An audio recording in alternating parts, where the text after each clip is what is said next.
تنصیبات ہیں وہ باعث عزت ہیں، ان پر حملہ نہیں ہونا چاہیے، لیکن کیا پارلیمان باعث عزت نہیں ہے؟ آپ نے جو 9 مئی کا ایک بیانیہ بنایا، ہم کہتے ہیں خود ساختہ بیانیہ بنایا، چرائے گئے سی سی ٹی وی فوٹیج کی بنیاد پہ بیانیہ بنایا، ہم آج دن تک کہہ رہے ہیں ہمیں دکھاؤ 9 مئی کو کیا ہوا، ہمیں بتاؤ کس نے آگ لگائی، کون کیمیکل لے کر آیا۔ ہمارے لوگ تو نہتے تھے، ان کے پاس تو کوئی ایک چھڑی بھی نہیں تھی۔ ہم نے بہت جلسے کیے ہیں، بہت ریلیاں نکالی ہیں، عمران خان پر قاتلانہ حملہ ہوا، ایک گملہ نہیں ٹوٹا۔ اس دن کیا واقعہ ہوا، وہ سی سی ٹی وی فوٹیج ہمیں کہا جاتا ہے ناپید ہے، صرف چھوٹے چھوٹے ٹوٹکے ہیں جو ہم آپ کو دکھائیں گے، پوری بات جو ہے وہ ہم سامنے نہیں لائیں گے۔ اور آدھا سچ جھوٹ ہوتا ہے، آدھا سچ ہمیشہ پورا جھوٹ ہوتا ہے۔ تو اس جھوٹ کی بنیاد پر آپ ایک جمہوری جماعت کے پیچھے پڑ گئے، جو پاکستان کی سب سے بڑی جماعت ہے۔ آپ سمجھتے ہیں کہ آپ اس کو ختم کر دیں گے؟ آپ ایسا نہیں کر سکیں گے، یہ کوئی طالع آزما تاریخ میں نہیں کر سکا۔ بہت سو نے کوشش کی کہ ججوں کو مروب کریں، بہت سو نے پھانسیاں دیں، بہت سو نے سیاستدانوں کو ہٹانے کی کوشش کی، ان کی زندگی تک لی، لیکن وہ جماعتیں قائم۔ الیکشن ٹرائیبیونل کے طور پر آپ چاہتے ہیں کہ آئینی ترمیم کریں، یہ آئینی ترمیم لیجئے کہ دھونس سے، مار پیٹ سے لوگوں کو اٹھا کر آپ جب آئین کی ترمیم کریں گے تو نہ آئین کی کوئی وقت رہے گی، نہ پورے نظام کی کوئی وقت رہے گی۔ ہم کیسے لوگوں کو روکیں گے؟ اس وقت ایک لاوا ہے جو باہر ابل رہا ہے، اتنے لوگ ہمیں سارا دن سینکڑوں ہزاروں مجھے میسج آ رہے ہیں کہ ہم سڑکوں پہ نکلنا چاہتے ہیں۔ میں ان کو یہی کہتا ہوں کہ آپ کا فرض ہے اب نکلنا سڑکوں پر۔ ہم عدالت میں بحث کر چکے اور کرتے رہیں گے، ہم پارلیمان میں بھی بات کرنے کے خواہش مند ہیں، لیکن آپ تو پارلیمان پہ بھی حملہ کرتے ہیں۔ تو اب کون سا راستہ رہ جاتا ہے پاکستان کی عوام کے لیے؟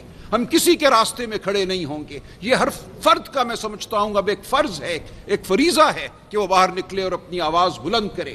عدلیہ کو اگر آپ معطوب کرتے ہیں، پارلیمان کو اگر آپ معطوب کرتے ہیں، تو پھر سڑک کے علاوہ، میدان کے علاوہ کوئی جگہ نہیں رہ جاتی ہے جہاں پاکستان کے عوام اپنی آواز بلند کر سکے۔ ہم نے ایک جلسہ کیا جس کی آئین ہمیں اجازت دیتا ہے، آئین میں اس کو بنیادی حق کہا گیا ہے۔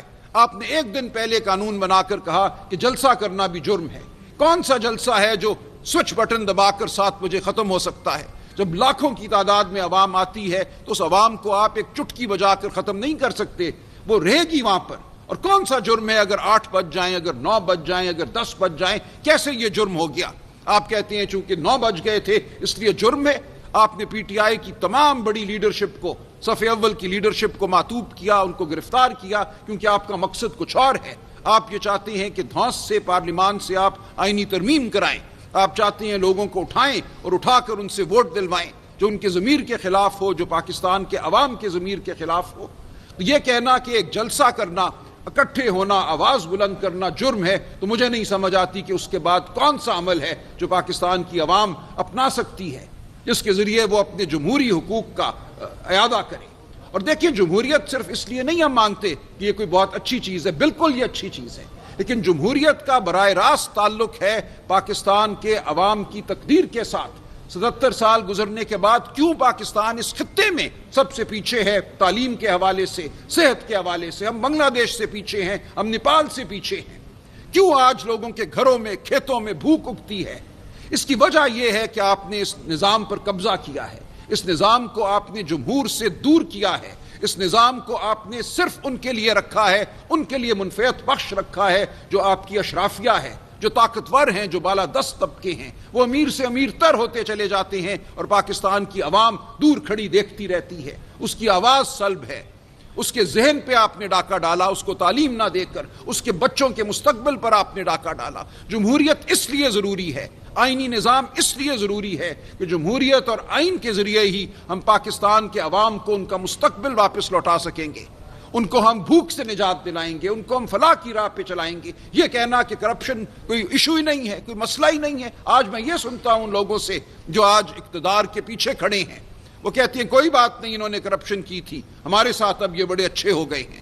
تمہارے ساتھ اچھے ہو گئے ہیں، لیکن عوام کے ساتھ نہ وہ کل اچھے تھے نہ آج اچھے ہیں۔ یہ کہنا کہ جو ہمارے سامنے سر جھکائے گا وہ ہمیں قابل قبول ہے، یہ پاکستان کے عوام پر حملہ ہے، پاکستان کے عوام کے مستقبل پر حملہ ہے۔ تاریخ گواہ ہے، دور حاضر گواہ ہے اس بات کا۔ بنگلہ دیش دیکھ لیں آپ، کیا ہوا وہاں پر؟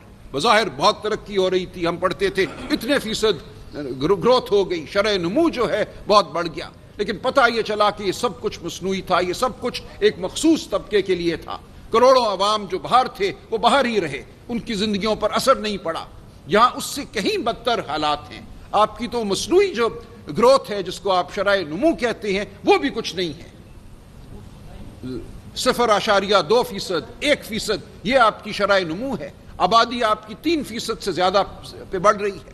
تو آپ ایک ابلتے ہوئے لاوے کو نہیں روک سکیں گے۔ ہم ایک ایسے مقام کی جانب بڑھ رہے ہیں جو خدا نہ خواستہ ہمارے کسی بھی خطے کے ملک سے زیادہ ایک بدتر ایک دھماکہ یہاں ہونے والا ہے، ایک سماجی دھماکہ ہونے والا ہے۔ ہم اس ملک کے وفادار ہیں، ہم اس ملک کے ہر ادارے کے ساتھ کام کرنا چاہتے ہیں بشرطے یہ کہ وہ ادارہ اپنی آئینی حدود میں رہے۔ ہم پاکستان کے محافظ ہیں، ہم پاکستان کے ہر خطے کے محافظ ہیں۔ آج صبح مجھے وزیر اعلیٰ صاحب نے بتایا ان کی کیا مصروفیات ہیں اس پورے صوبے میں امن و امان قائم رکھنے کے حوالے سے، وہ لکی مروت ہو، وہ بنو ہو یا کوئی اور علاقہ ہو۔ آپ پی ٹی آئی کو جو عوام کی جمہوری جماعت ہے، جو عوام کی آواز ہے، اس کو اگر منظر سے ہٹائیں گے تو پھر آپ کو ان کا سامنا کرنا پڑے گا جو بم چلاتے ہیں، جو پاکستان سے ٹوٹ جانا چاہتے ہیں۔ ہم نے پاکستان کو تھاما ہوا ہے۔ پی ٹی آئی وہ جماعت ہے جو وفاقی جماعت ہے، آج واحد وفاقی جماعت ہے۔ آپ ہمیں سندھ میں کام کرنے دیں، آپ ہمیں بلوچستان میں کام کرنے دیں۔ سندھ کا حالی ہمارا منتظر ہے، ہم جائیں گے وہاں، ہم دیکھتے ہیں کون ہمارا راستہ روکے گا۔ بلوچستان کی عوام ہماری منتظر ہے، ہم وہاں بھی جائیں گے۔ ہمارا دل ان کے ساتھ دھڑکتا ہے۔ ہم نہیں چاہتے کہ آئندہ کبھی کوئی شخص گم ہو اپنے پیاروں سے۔ ہم دیکھ رہے ہیں بلوچستان میں جو اس وقت ایک تحریک چل رہی ہے، یہ تاریخی اہمیت کی تحریک ہے، آپ اس سے صرف نظر نہیں کر سکتے مارنگ بلوچ کو برا کہہ کر۔ اس کے والد ہوئے گم، اس کے والد ہوئے شہید۔ ہمیں اس بات کا ادراک کرنا ہے، اس بات کو ماننا ہے کہ ان کا غم صحیح غم ہے، اس کی ایک بنیاد ہے، اس کی ایک وجہ ہے، اس غم کا ہمیں مداوع کرنا ہے۔ آج خیبر پختونخوا میں جو نعرے ہو رہے ہیں، جو خلف شار ہے، اس کے بھی ہم شاہد ہیں، اور اس کا بھی حل صرف ہمارے پاس ہے۔ ہم اس پوری عوام کو، اس پوری یوتھ کو ساتھ لے کر اس وقت کھڑے ہوئے ہیں۔ آپ اگر ہمیں منظر سے ہٹاتے ہیں تو ایک ایسا انتشار اس ملک میں برپا ہوگا جو آپ کو بھی بہا کر لے جائے گا۔ لہٰذا ہم آپ سے استدعا کرتے ہیں کہ ہوش کے ناخن لو، جو کل کیا اس سے توبہ کرو، پارلیمان کو تکریم دو، پارلیمان میں بیٹھنے والے ممبران کو تکریم دو، پاکستان کی عوام کی عزت کرو، پاکستان کے عوام کے ووٹ کی حقیقی عزت کرو، اس کو ایک نعرہ نہ بناؤ۔ آج پاکستان اس دورائے پہ کھڑا ہے، ایک طرف فلاح کا راستہ ہے، ایک طرف مکمل تباہی کا راستہ ہے، اور ہم آپ سے اپیل کرتے ہیں، ہم پاکستان کی خاطر آپ سے التجا کرتے ہیں کہ خدا را فلاح کے راستے پر چلو، خدا را ہمارے ساتھ بیٹھو، ہماری بات سنو، سمجھو۔ ہم ہر جمہوری قوت کو ساتھ لے کر چلیں گے، بشرطے یہ کہ وہ جمہوریت پر یقین رکھتی ہو، بشرطے یہ کہ وہ دھونس سے منہ پھیر لے، واقعتاً گفتگو کرے، واقعتاً جو عوام کا مینڈیٹ ہے اس کو تسلیم کرے۔ تو یہ ہماری آپ سے گزارش ہے، اور ہم بالکل آپ سے مؤدبانہ یہ کہتے ہیں، خواتین، غیر مسلم، پختون، بلوچ، سندھی، پنجابی، ہم سب ایک قافلے کے مسافر ہیں، ہم میں کوئی فرق نہیں ہے، ہم ہر ایک کو ساتھ لے کر چلیں گے، اور انشاءاللہ پاکستان فلاح پائے گا۔ انشاءاللہ اس خطے میں ہم وہ نظام قائم کریں گے جہاں غریب کو اس کا حق ملے گا، تعلیم ملے گی، صحت ملے گی، روزگار ملے گی۔ آپ کا بہت شکریہ۔ میرے دوست دائیں بائیں بیٹھے ہیں، دیکھیں ہم جمعے کے دن، یہ تو میں نے عرض کیا کہ یہ پاکستان کے عوام کا حق ہے کہ وہ اپنی آواز بلند کریں، آج بلند کریں، کل بلند کریں۔ میں ان کو بالکل یہ دعوت دیتا ہوں اور ان کو کہتا ہوں کہ یہ آپ کا فریضہ ہے، لیکن ایک اجتماعی سطح پہ پی ٹی آئی جمعے کے دن ایک کال دے گی۔